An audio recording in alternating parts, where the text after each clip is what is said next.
It's 2 days to the end of April. I don't even know why I'm excited. Welcome to News for You today. My beautiful name is Bath and Kunzi, and today in our headlines, PFF and NUP on the sovereignty bill. I like how people are teaming up to tell us whether this is right or wrong. Also, you let us know if it's right or wrong. And then guilty versus mentally unstable. We're going to delve into this. Now, two opposition political parties have actually come together. That's the PFF and NUP. They've come together and actually said they're calling for the withdrawal of the National Sovereignty Bill 2026. They're saying that this is a rejected bill, as in for them, they've already rejected it. What am I talking about? The PFF chairman, Arias Lukwago, disclosed faulting Parliament for fast-tracking the bill instead of following standard legislative processes. So, these guys have also come up and said, guys, twachanga. Anyway, we shall let you know more as this story unfolds. Now, in case you didn't know, now know this. The defense team for suspect Christopher Okello Onyum has warned that convicting him could somehow alienate families who are caring for mentally ill relatives. I know what you're probably wondering in your head, like, is that the aim of like him being mentally unstable or anything like that? Like, as if justice actually hinges on public sentiment. Let me just leave it at that, because more to this story, both sides have actually delivered closing arguments ahead of the ruling set for Thursday, 30th April. I really hope this is the last one, guys, because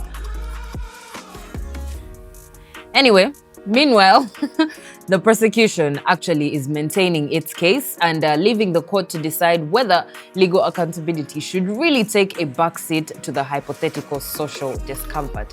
Of course, we'll let you know more as this story unfolds, but to be honest, I'm also tired. Can Thursday be the last ruling? Just saying that. Now, in other news, there's actually been an 8-year delay in organizing local council elections since 2018, and politicians actually are asking why.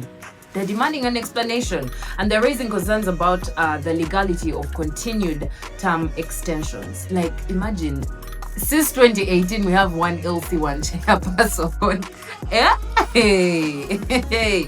Anyway, they're saying that, lack of these elections at the local government level are going to undermine things like the PDM, that's the parish development model. And they're also questioning government spending in areas, they argue, provide limited direct benefit to citizens instead of starting from ground. Like, in other words, it's like building a plane and you've not built the body, but you started with the wings. Okay, that's what they're trying to imply. But my question is, where is the change, and how are parishes and counties meant to develop and grow when there's actually no change in leadership? We need to do. That's why there's that thing called labor turnover. Like, turnover.